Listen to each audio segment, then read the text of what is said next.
eu sou Catiúcia Sotomayor e este é o Agroamérica, programa em parceria com o Instituto Interamericano de Cooperação para a Agricultura, o ICA, aqui no AgroMais, seu canal voltado para o agronegócio 24 horas. A proposta é mostrar iniciativas inovadoras e compartilhar boas práticas dos 34 Estados-membros, que podem ser replicadas em todo o mundo, na busca pelo desenvolvimento agrícola e pelo bem-estar rural.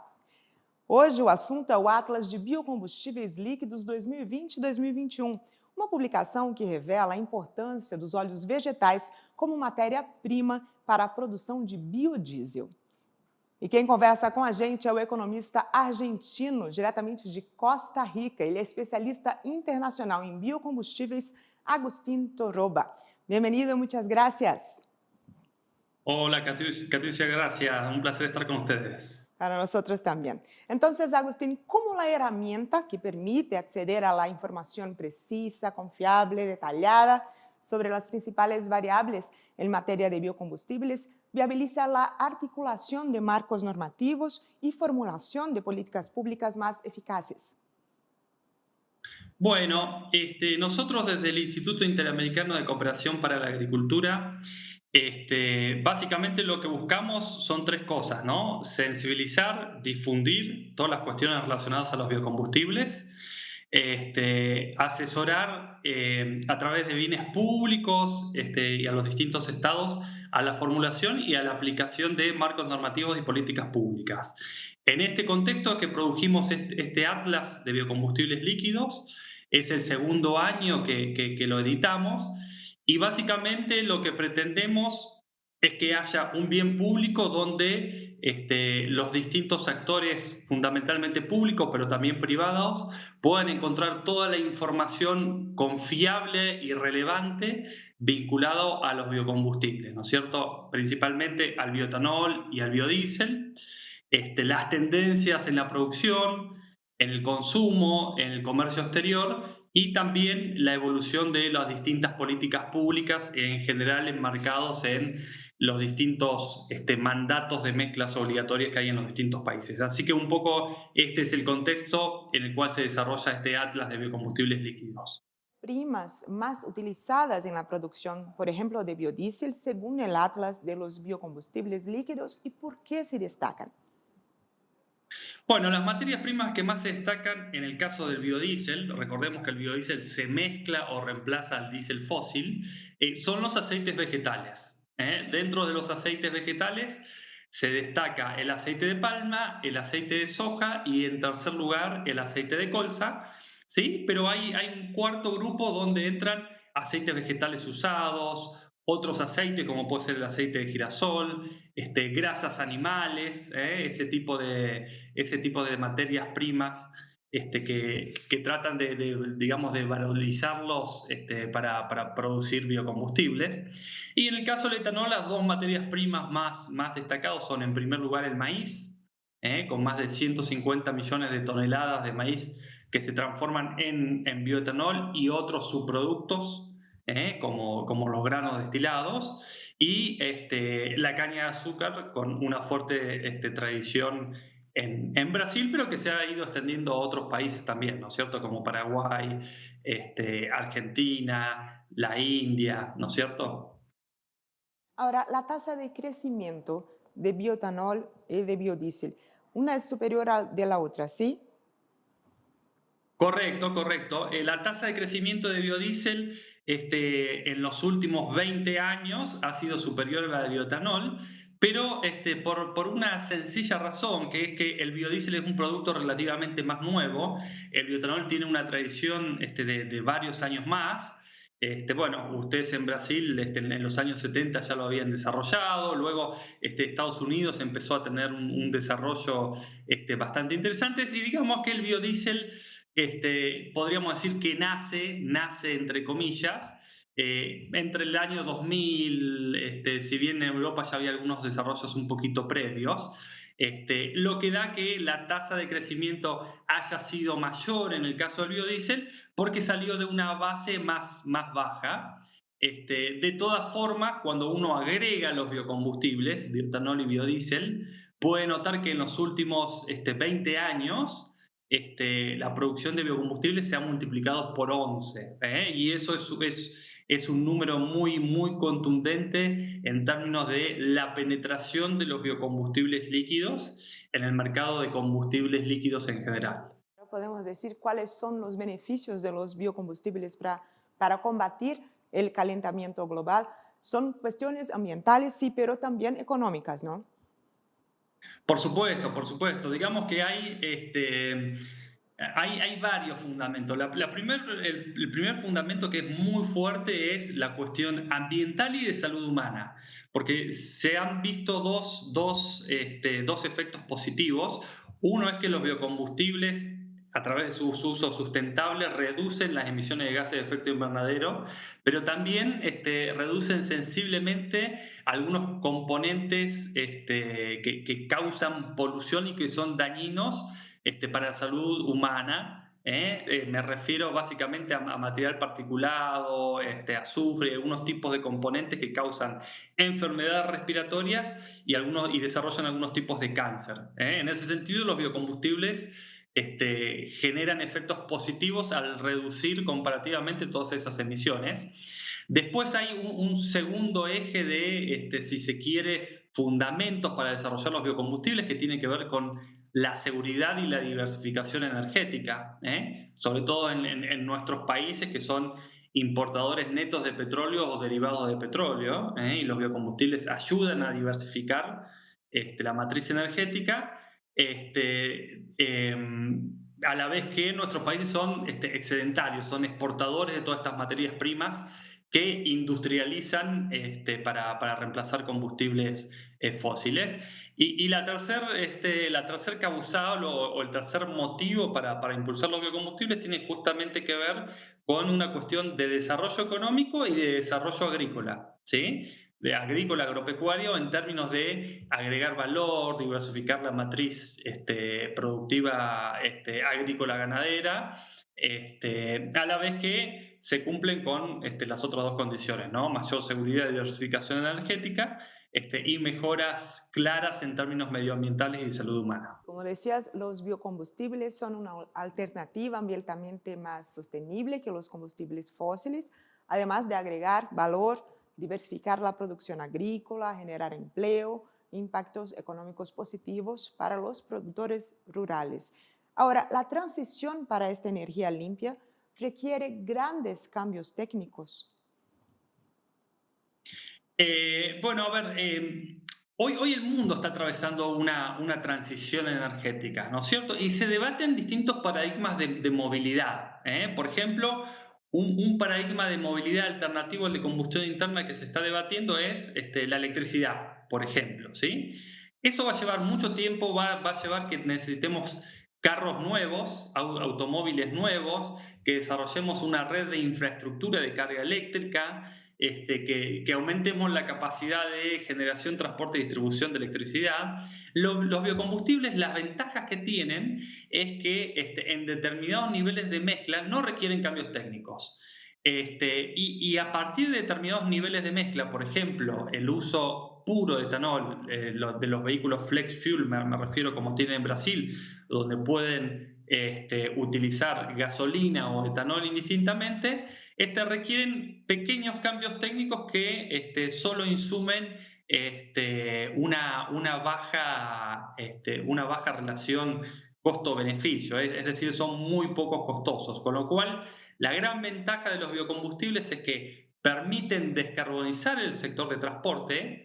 En un primer nivel prácticamente no requieren nuevas inversiones y en un segundo nivel, cuando se masifica su uso, las inversiones la verdad que son muy bajas comparativamente con otros paradigmas de movilidad, por ejemplo la movilidad eléctrica o hidrógeno, que van a llevar muchísimo tiempo, van a llevar muchas inversiones y el mundo tiene una necesidad imperiosa en este momento de reducir los gases de efecto invernadero y bueno, para eso la verdad que los biocombustibles son la herramienta más rápida y más útil con la que el mundo cuenta. Puesto, pero hay que decir que la producción y el consumo de biocombustibles líquidos se redujo de forma importante en el 2020, debido a las restricciones, a la movilidad y a la caída en la actividad económica, ¿verdad? Sí, es así, es así. La producción y consumo de biocombustibles que venían en los últimos 20 años de tener un crecimiento, como le había mencionado al principio, de 11 veces, lo cual es un crecimiento magnífico si se lo compara contra el petróleo, el gas natural o cualquier otro tipo de energía. Lo que le pasó en el 2020 es que básicamente disminuyó el consumo de energías en general y de biocombustibles en particular. Porque la gente se movió mucho menos, ¿eh? Como usted bien mencionó, hubo restricciones a la movilidad, restricciones a los consumos. En ese contexto, los consumos de biocombustibles se han reducido. Lo que se está viendo en este 2021 es una recuperación. Probablemente biodiesel recupere o incluso supere el consumo respecto de 2019. Etanol está un poquito más atrasado, pero en 2022 ya van a recuperar y van a estar superando los niveles previos a la pandemia, previos al COVID. Entonces, los escenarios proyectan un aumento del consumo mundial de biocombustibles líquidos en este año, ¿sí? ¿Cuál es la previsión? Bueno, hay que esperar un poquito que esté cerrando el año, pero la previsión inicial era que los biocombustibles subieran aproximadamente entre 5 y 8 puntos, ¿sí? Estaría alrededor del 7%, todavía falta un par de meses para que el año termine, pero todo indica que va a estar en un número que ronde esas cifras. ¿Es posible decir que la creciente utilización de biocombustibles ha sido impulsada por la formulación de políticas públicas que autorizan y promueven su uso? Sí, totalmente, totalmente. La pregunta es muy relevante y la respuesta es que sí. Básicamente los biocombustibles como las energías renovables en general han surgido a través de políticas públicas que han de algún modo promovido o incentivado el uso. La forma más usual que tienen los estados, no la única, pero la más usual, la más frecuente de promover el uso de biocombustibles líquidos son lo que se denominan mandatos o obligaciones de mezcla. ¿Eh? ¿Qué quiere decir? Que un país cualquiera, tomemos Brasil, por ejemplo, dice, bueno, mi gasolina va a contener un 27% de etanol y mi diésel va a contener un 13% de biodiesel, por poner un ejemplo. Y mi política pública va en esta dirección y paulatinamente voy incorporando mayores mezclas.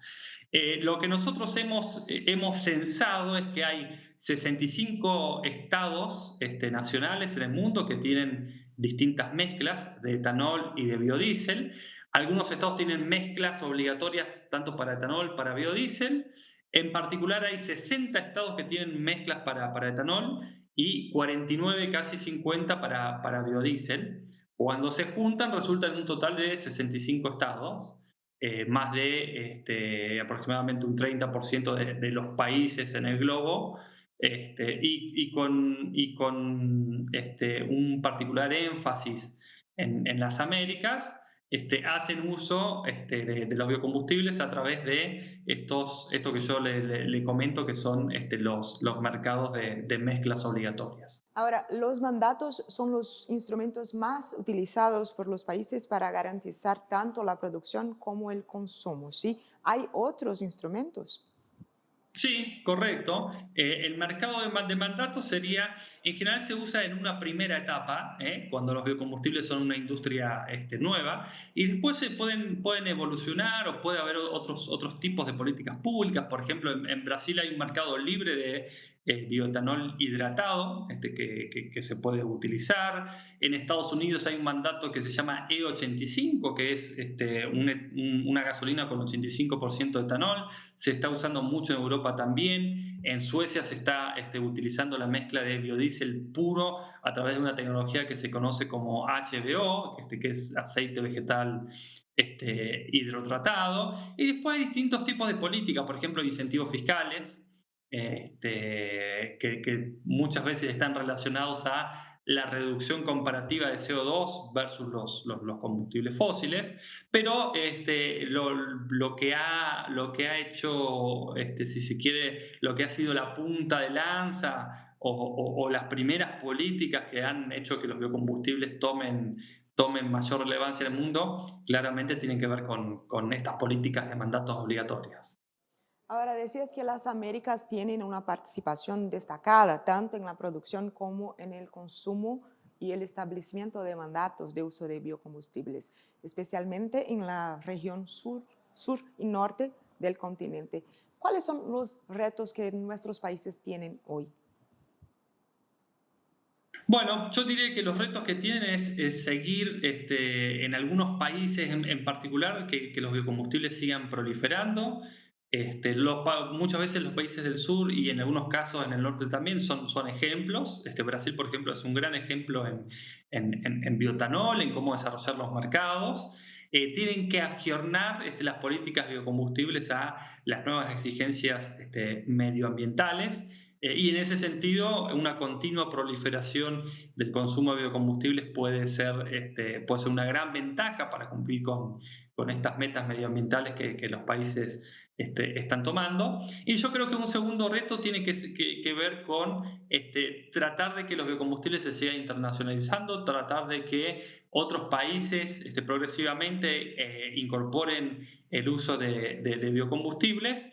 Y en el caso de Sudamérica, la verdad que se pueden convertir en una plataforma exportadora en vez de exportar maíz crudo o sin procesar o soja sin procesar.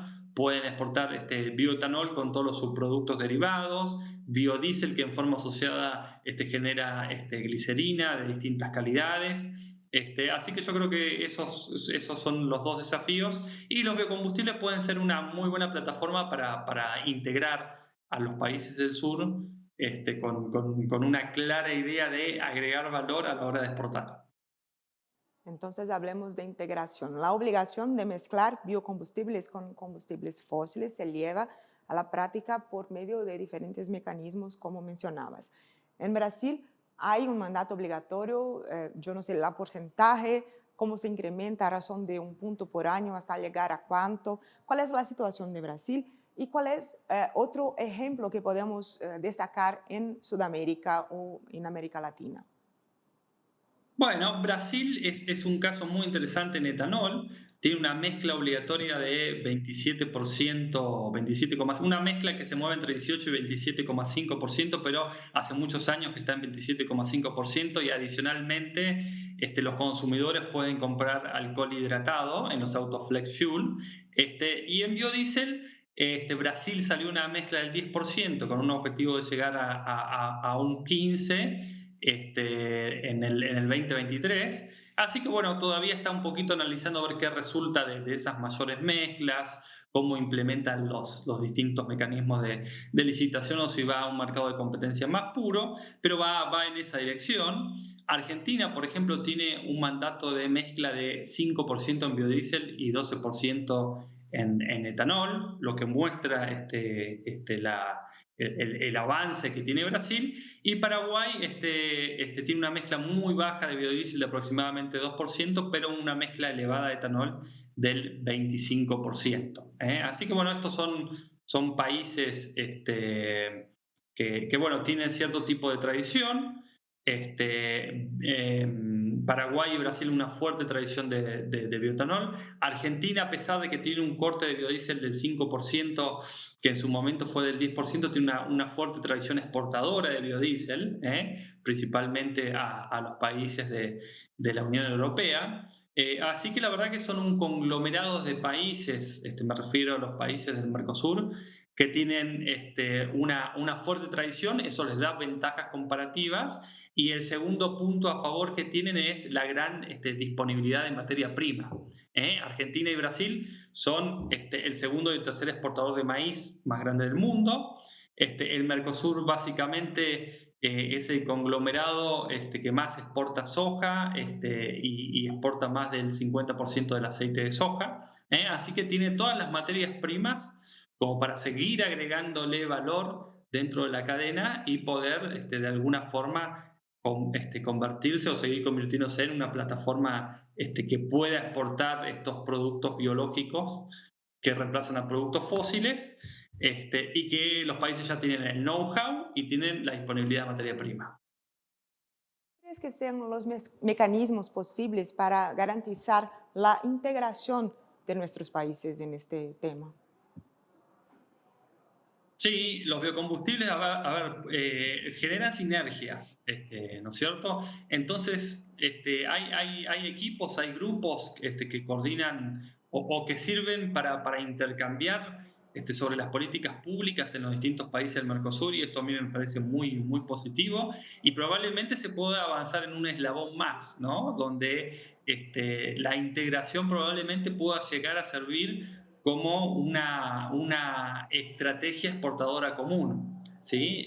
Para abrir nuevos mercados, para exportar experiencias exitosas a otros países que no usan los biocombustibles y que se pueden convertir en potenciales mercados. Así que yo creo que en ese sentido, como dice el dicho, la unión hace la fuerza, y los 4 países del Mercosur, digamos, pueden aprovechar tanto las materias primas como el know-how, y probablemente en un futuro una integración y una estrategia común para aumentar las exportaciones. Sería importantísima. Y en la actualidad, los biocombustibles líquidos se siguen afianzando como parte de la transición más limpia.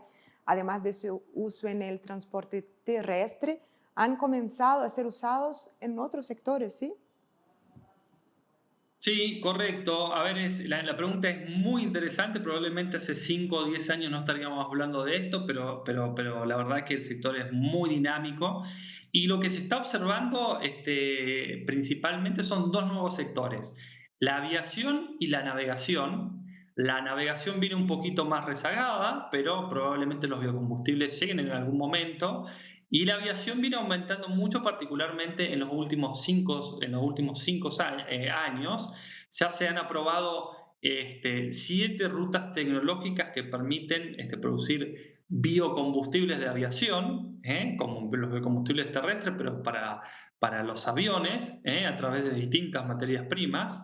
Las Américas y el Mercosur y Sudamérica tienen todas estas materias primas necesarias para producir biocombustible de aviación, y lo que se está viendo en el sector de aviación básicamente es que los biocombustibles son la única forma de reducir los gases de efecto invernadero, conjuntamente con algunas otras estrategias como de eficiencia en el uso de motores y en la navegación, pero básicamente no hay un paradigma como puede llegar a haber en el futuro en el sector de transporte terrestre, como puede ser la movilidad eléctrica, porque por la baja densidad de las baterías es muy complejo que haya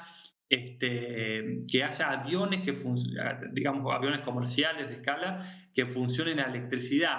Probablemente en algún momento el hidrógeno pueda llegar a tener algún tipo de proliferación, pero digamos en los próximos 20 o 30 años la apuesta fuerte del sector de aviación es lo que se conoce como SAF, que traducido es una sigla en inglés, pero significa combustibles sostenibles de aviación, y la gran proporción de esos combustibles sostenibles de aviación van a ser los biocombustibles de aviación. De nuevo, las Américas otra vez tienen una situación privilegiada, en este caso porque tienen las materias primas necesarias para producir esos biocombustibles de aviación. Y en este tema, siendo la aviación un sector que funciona a través de nodos regionales, va a ser fundamental la coordinación de políticas públicas. La Unión Europea ya lo está haciendo, tiene una política común que después tiene aplicaciones particulares para los distintos Estados miembros. Lo está haciendo también muy fuertemente Estados Unidos. Hace poco acaba de firmarse un memorándum de entendimiento entre el Departamento de Energía y el Departamento Agrícola para avanzar en este tema de biocombustibles de aviación. Así que yo creo que este va a ser el gran tema de acá al 2050, ¿no? Va a haber un incremento sustancial en el uso de biocombustibles de aviación, que va a ayudar a este sector a reducir las emisiones de gases de efecto invernadero. los siguientes pasos para alcanzar las metas de reducción de gases de efecto invernadero junto con el aumento del consumo de biocombustibles? Bueno, en paralelo, digamos que aumenta el consumo de biocombustibles, ese aumento tiene que ir desplazando el consumo de biocombustibles fósiles. Hay que destacar que los biocombustibles aportan una parte a la descarbonización del sector de transporte y al sector energético, pero en paralelo, digamos, hay que hacer otras políticas, digamos, con biocombustibles solo no alcanzan. Hay que avanzar en eficiencia energética, hay que avanzar en otras energías renovables como la solar, la hidráulica, la eólica, y bueno, en un combo de distintas medidas en distintos sectores, apuntar a cumplir las metas que son muy ambiciosas, que hay muy poco tiempo para cumplirlas. El último informe del panel para el cambio climático sostiene que la temperatura ya ha aumentado más de 1,1 grado desde la era preindustrial. Entonces, digamos, para cumplir con la meta 1,5 grados, tenemos muy poco tiempo. Hay que ser muy agresivos en este tipo de medidas porque los efectos climáticos ya se están notando. Y son muy perjudiciales para los países del sur, van a ser muy perjudiciales para el mundo en general, pero para nuestros países también, con eventos climáticos más extremos, influenciando negativamente en la agricultura, aumentando la pobreza derivada de estos eventos climáticos que pueden llegar a ser catastróficos. Así que yo diría, los biocombustibles son un componente más muy importante, sobre todo en nuestros países, pero un componente más de una batería de acciones que el mundo tiene que desarrollar lo más rápidamente posible. Muchísimo gusto, Agustín Torroba, especialista internacional en bioenergías. Encantado, un placer conversar con ustedes. E no Agroamérica de hoje nós falamos sobre biodiesel e o Atlas de Biocombustíveis Líquidos 2020 e 2021. Você pode rever este programa e também outras entrevistas no nosso canal no YouTube. Aproveite para seguir a gente nas redes sociais, @AgroMaisTV. E continue com a programação do AgroMais, seu canal voltado para o agronegócio 24 horas. Obrigada pela companhia. A gente se vê.